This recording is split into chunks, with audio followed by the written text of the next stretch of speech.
Class নাইনে তোমরা যারা পড়ছো, আমার ক্লাস নাইনের প্রিয় ছাত্রছাত্রী যারা রয়েছে, আমার প্রিয় ছোট ছোট ভাই বোনেরা, তোমাদের পরীক্ষা মোটামুটি বোর্ড যেটা নির্ধারিত সময় দিয়েছে 1 তারিখ থেকে শুরু হচ্ছে।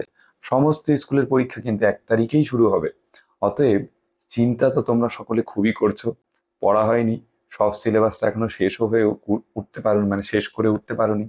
অতএব একটা ভয় কিন্তু তোমাদের মধ্যে রয়েছে যে কি করে এই অল্প সময়ের মধ্যে সিলেবাস কভার করব, পরীক্ষায় যেগুলো পড়েছি সেগুলো সব আসবে তো। একটা সাজেশন, যেটা তুমি যদি কমপ্লিট করতে পারো তাহলে 40-এর পরীক্ষাতে তুমি অন্তত চোখ বন্ধ করে 30 নম্বর করে আসতে পারবে। কিন্তু একটা কথা, অবশ্যই টেক্সট বইটাকে খুঁটিয়ে পড়তে হবে। আর বড় প্রশ্নের ক্ষেত্রে জিওগ্রাফির ছবি আঁকতে হবে। এই ভিডিও শেষ পর্যন্ত সবাই দেখবে, খাতা পেন নিয়ে বসো, সিরিয়াসলি যারা আছো তারাই দেখো। শুধুমাত্র স্ক্রিনশট নিয়ে পরে লিখে নেব এরকম নয়। একেবারে আমার অফলাইন স্টুডেন্টদের যে সাজেশন দেওয়া হয় সেই একই সাজেশন, সেই এক্সক্লুসিভ সাজেশন কিন্তু তোমাদেরকে আমি প্রোভাইড করি, কোনো তফাৎ নেই তোমাদের।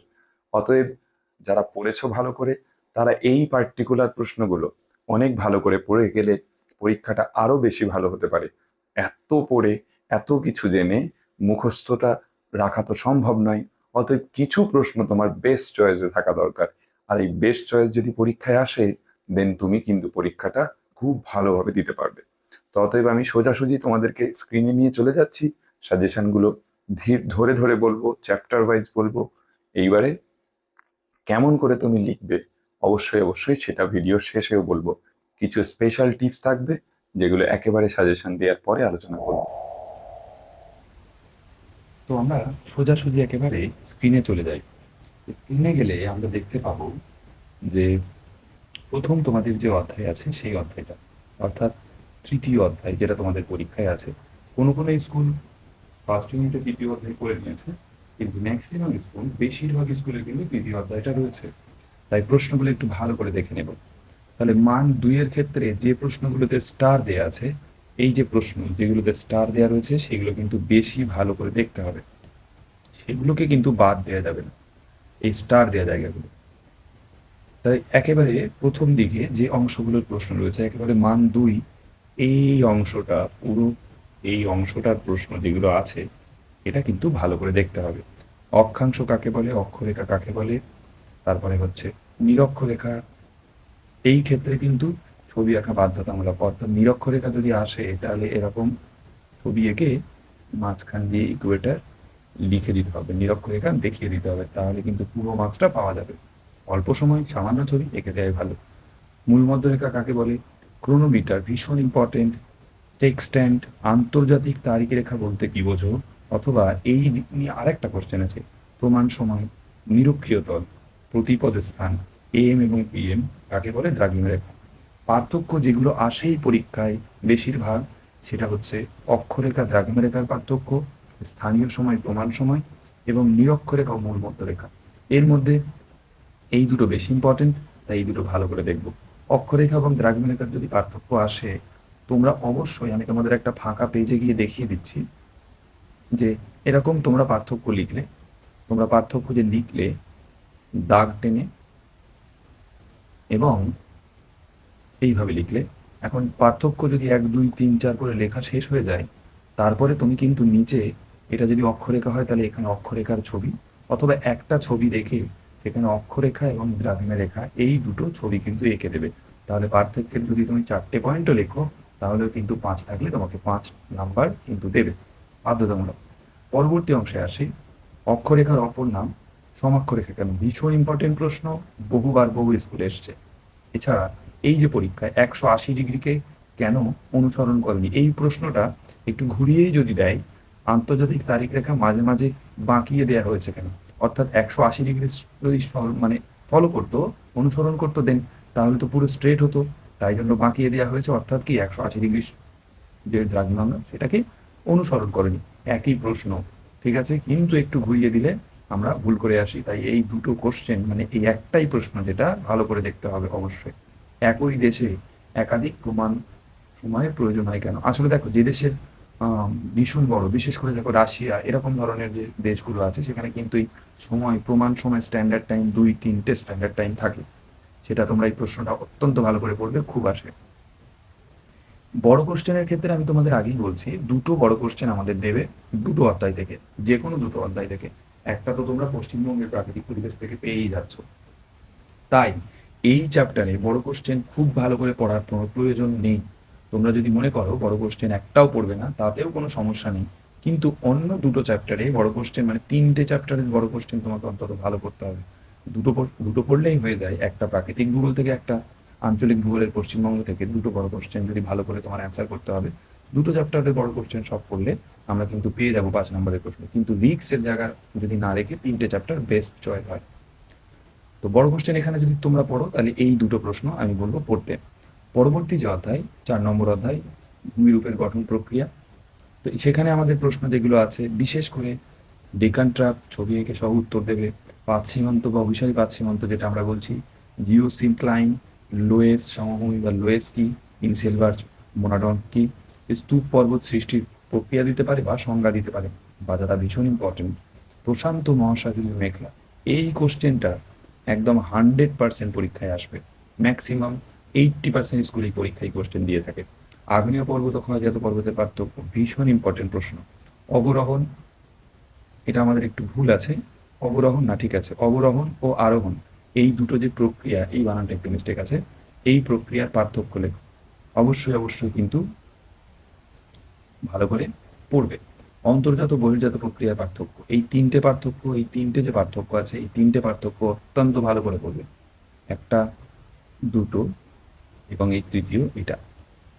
এখান থেকে মান 3-এর জন্য যে প্রশ্ন ভীষণভাবে ইম্পর্টেন্ট, সেটা হচ্ছে, খুব ইজি কোশ্চেন হলে এই কোশ্চেনটা দেয় কিন্তু। আর এখানে ছোটনাগপুর মালভূমিকে ভারতের খনিজ ভাণ্ডার কেন বলে, পামি মালভূমিকে পৃথিবীর ছাদ কেন বলা হয়, নবীন ভঙ্গিল পর্বতমালা ভূমিকম্প প্রবণ হয় কেন। তিনটের মধ্যে একটা কোশ্চেন অবশ্যই অবশ্যই এখান থেকে তোমরা পাবে আশা করছি। এইবারে আসি বড় কোশ্চেনে, মালভূমি শ্রেণী বিভাগ। মালভূমি শ্রেণী বিভাগ যদি করো, এরকম মালভূমি লিখে, এরকম চার্ট বানিয়ে, এরকম করে শ্রেণী বিভাগ করবে। তারপরে সেই পয়েন্টগুলো যতটা পারবে 5 নম্বরে, 3টে 4টে যা আছে সেইগুলো কিন্তু আলোচনা করবে। যদি আলোচনা নাও করে, এক্সট্রা পয়েন্টও লিখে দিয়ে আসলেও পুরো নাম্বারটা কিন্তু পাবে। আচ্ছা, পরে দেখো স্তূপ পর্বত, খুব ইম্পর্টেন্ট।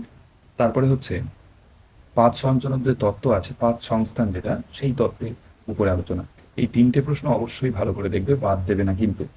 পরবর্তী যে অধ্যায় আবহ বিকার, বড় কোশ্চেন তুমি এই দুটো চ্যাপ্টার থেকে ভালো করে করো, মানে ভূমিরূপ থেকে এবং আবহ বিকার, এই দুটো জায়গা থেকে বড় কোশ্চেন করলে, ওইখানে অবস্থান নির্ণয় যেটা আছে, সেখানে অঙ্ক আছে, আমাদের ম্যাথ আছে। ম্যাথ তোমরা অনেকেই ভয় পাও, করতে চাও না।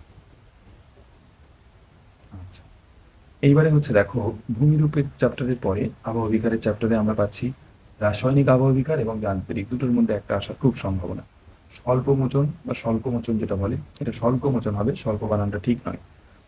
আবহ বিকার বা বিচূর্ণী ভবন, যান্ত্রিক আবহ বিকার আগেই বলেছি।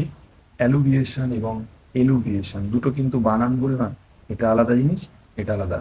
রেগালিত কাকে বলে, ক্ষুদ্র কণা বিসরণ, নগ্নি ভবন, এই কটা প্রশ্ন 2 নম্বরের জন্য কিন্তু অবশ্যই দেখবে।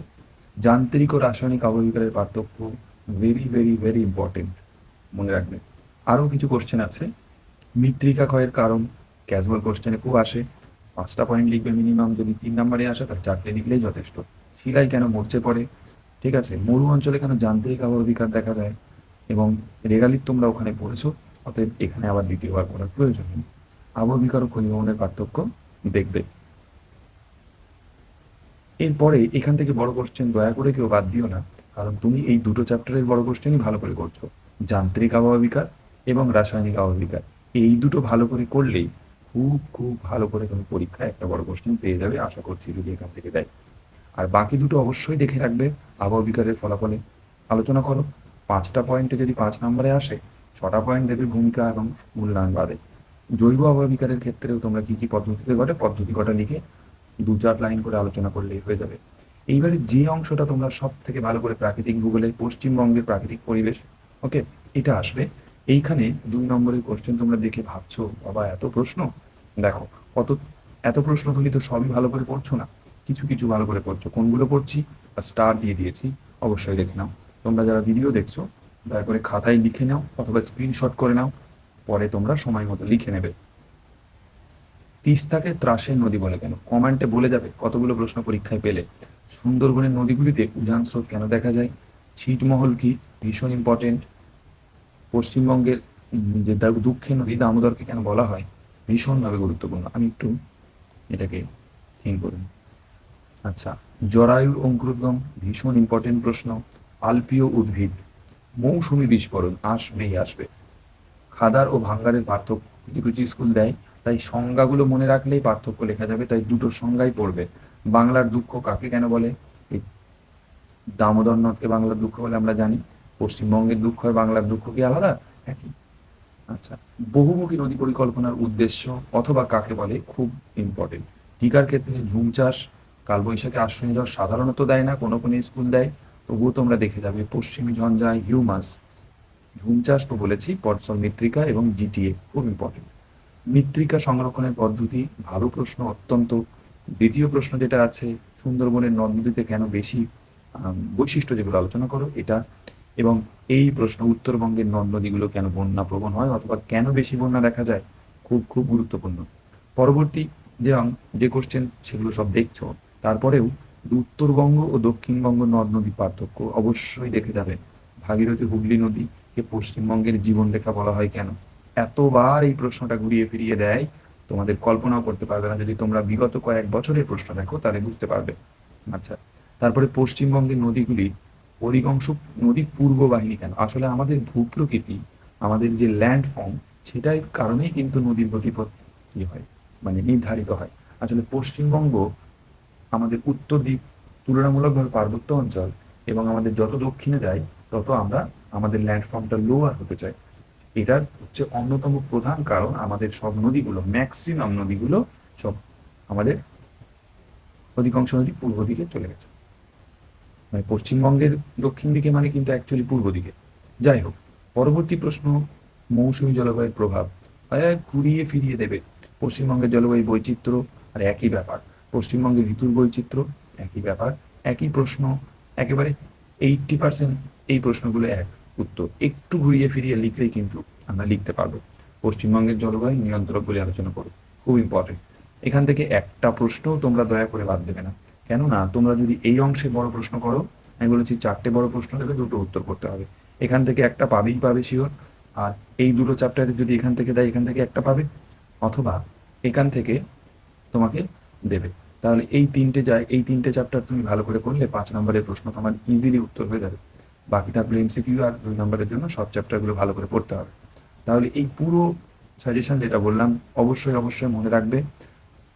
পাঠ্য বই কিন্তু খুব ভালো করে খুঁটিয়ে পড়তে হবে এমসিকিউ এর জন্য। যে বা যিনি তোমাকে যদি সাজেশন দেন ছোট প্রশ্নের, তাহলে সেটা নিও, কিন্তু অতএব এইটা মনে রেখো, তোমার পরীক্ষা, তাই পাঠ্য বই ভালো করে পড়লে কোনো প্রশ্নই তোমার বাদ যাবে না। তুমি 90% উত্তর কিন্তু করে আসতে পারবেই পারবে। এখনকার বইগুলো তো হাইলাইট করে বিভিন্ন রঙের কালি, বোল্ড ফন্ট, ইটালিক ফন্ট দিয়ে লিখে দেওয়া হয়, দাগানোরও খুব একটা প্রয়োজন পড়ে না। অতএব তুমি যদি ভালো করে অনুসরণ করো, তাহলে অবশ্যই অবশ্যই কিন্তু ভালো নাম্বার পাবে। কেমন লাগলো তোমাদের জিওগ্রাফির এই সাজেশন অবশ্যই আমাকে জানিও। পরীক্ষার পরে ভিডিওতে কমেন্ট করে জানিয়ে দেবে তোমাদের কেমন লেগেছে। আমার ছাত্রছাত্রী যারা দেখছো তাদেরকে যখন এই সাজেশন দিয়েছি আমি বলি গুরুত্বপূর্ণ প্রশ্ন যেগুলো, সাজেশন যাদের কাজে লাগে তাদেরকে পড়াশোনা করতে হয়। সারা বছর না পড়ে সাজেশন কিন্তু লেখা যায় না পড়ে। তাই রেগুলার স্টুডেন্টদের জন্য সাজেশন উপকারী হয়, ইররেগুলার স্টুডেন্টদের জন্য নয়। অতএব সবাইকে পরীক্ষার জন্য অনেক শুভেচ্ছা, সকলে অনেক ভালো থেকো, এবং আমাদের চ্যানেলকে সাবস্ক্রাইব করে বন্ধু বান্ধব যাদের মনে হচ্ছে প্রয়োজন তাদেরকে, যারা একদম পড়েনি এমন স্টুডেন্ট ও বন্ধু বান্ধব যারা রয়েছে তাদেরকেও কিন্তু পাঠিয়ে দাও। ধন্যবাদ, এবং পরবর্তী ভিডিওতে আবার তোমাদের সঙ্গে দেখা হবে।